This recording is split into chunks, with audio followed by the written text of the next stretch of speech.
is Ben, and today we're going to take a look at the Raspberry Pi 4B 8 gig. Now, I'd like to take a look at the Wi-Fi speeds versus the direct wired connection in the gig Ethernet port. We'll also take a look at memory usage from CPU, RAM, and let's see how it does with some higher def video. Okay, let's get started. So here you see a rather busy screen, but it does show kind of CPU usage, memory usage, and there's basically 4 different apps that are kind of doing the same thing. This one's called Conky. Here it shows uptime, swap usage, CPU usage, RAM in use, total RAM, and you'll notice it says 7.7 gigs. That is due to formatting down. When you have 8 gigs, it formats down to 7.7. This is Task Manager, which runs locally. I believe it's known as LX Task if you run it on the command line. Very similar CPU usage, memory. This is called Free with a few different options. It is actually updating, it's just hard to see. And then up here, we have Top, or a version of Top running, htop it's called. You can see it actually running in its own window.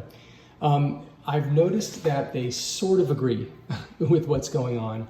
The top 2 here it says about 8.8 megs, here's about 8.8 megs in use. And then the lower 2 seem to have a slightly different view of, here's 99 free, here's 503 free, and here's 504 free. I haven't figured out why they feel it's different, but we will at least get a good trend from doing this. Okay, let's kick the tires. Okay, I think what we should do first is do a little speed test. Right now, we are connected to the Wi-Fi. So let's take a look over here. So if let's just clear the screen and I type ifconfig, ifconfig, we see some information here. The first is ether0.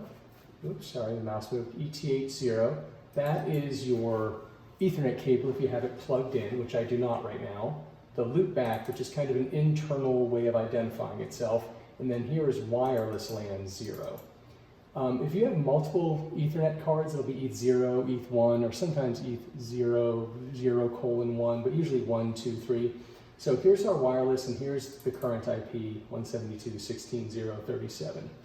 A good simple test that you can run on your machine at home is if you go to Google and type run speed test, it'll bring up this little optional box here, internet speed test, and you just click run speed test.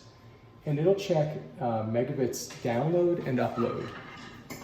Now, this number will vary periodically depending on traffic on your home network, traffic on the internet.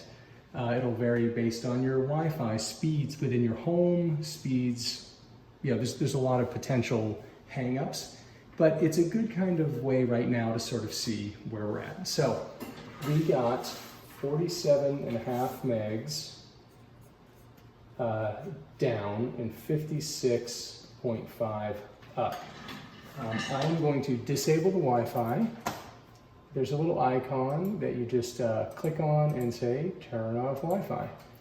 So to confirm it's off, we're going to check back in our window and run ifconfig again. Notice that this WLAN 0 has disappeared. It is gone. So I'm going to plug in the Ethernet cable that I have from the wall into the back of the Raspberry Pi, and it'll take a few seconds to talk to my router and get an address via DHCP. That's the protocol it uses to get an address. And there it is, it got one. iNet 192.168.1.169. So let's test again now that we have a direct connect. Ooh, it already is looking a lot faster. Let's see. Okay, download is 105.1 megs per second, and upload is looking pretty. Sorry, the phone dropped. Hey, what do you know? I dropped yet another item. That sounds so unlike me. Oh, and you're upside down, I apologize. There we go, that's better. Let's try that again. Okay, the test is complete. Sorry about the fumble. So we got on the wired connection 105.1 megs download, 96.5 upload. To kind of clarify, when we use the wireless connection, we got 47.5, less than half download, and we had 36.5 up, or was that 56.5 upload? Now we have 96. Again, the wired connection is almost twice as fast as the wireless connection. So let's go back to Wi-Fi. I'm going to turn on Wi-Fi. If I can find the right thing, let's turn on Wi-Fi, and I'm going to lean into the camera. Hello. Unplug the wireless, the Ethernet cable. And let's go back and confirm.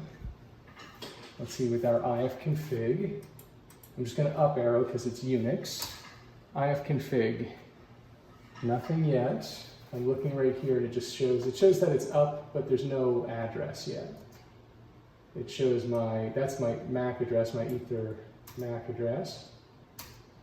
Oh, sorry, that's why it's down here. It is up. I forgot we switched to wireless. The WLAN is ready to go on 172. Let's jump ahead just so we're not using any buffer, and let's hit play and see what happens. Well, it looks really pretty. Now this is the wireless, so this is the slower connectivity. Also, while that's running, I'm going to show you some of the CPU usage and what's happening. I think it might be easiest to look over here. It does, oh, there we go, it just jumped up. If you look at these bars, and earlier I misspoke. I said something about, what did I say? Something, I don't know, I misspoke about the memory size. So here we have how much CPU is in use, and right here you see user-lib Chromium is really hitting the CPU pretty hard. There's a few of them, and you'll see the memory kind of drain down. And there's 4 processors, so it's showing kind of what the 4 different processors are doing, but the video is smooth, sound is great. That's pretty impressive for wireless. I expected it to clip and things like that. So let's pause it, and let's turn off. Here's where I'm turning off, by the way. Turn off Wi-Fi. Now, by making it an Ethernet connection, this will not make the CPU run any faster. But the streaming quality should be better. So let's see. Did I jump the gun here? Let's take a look again.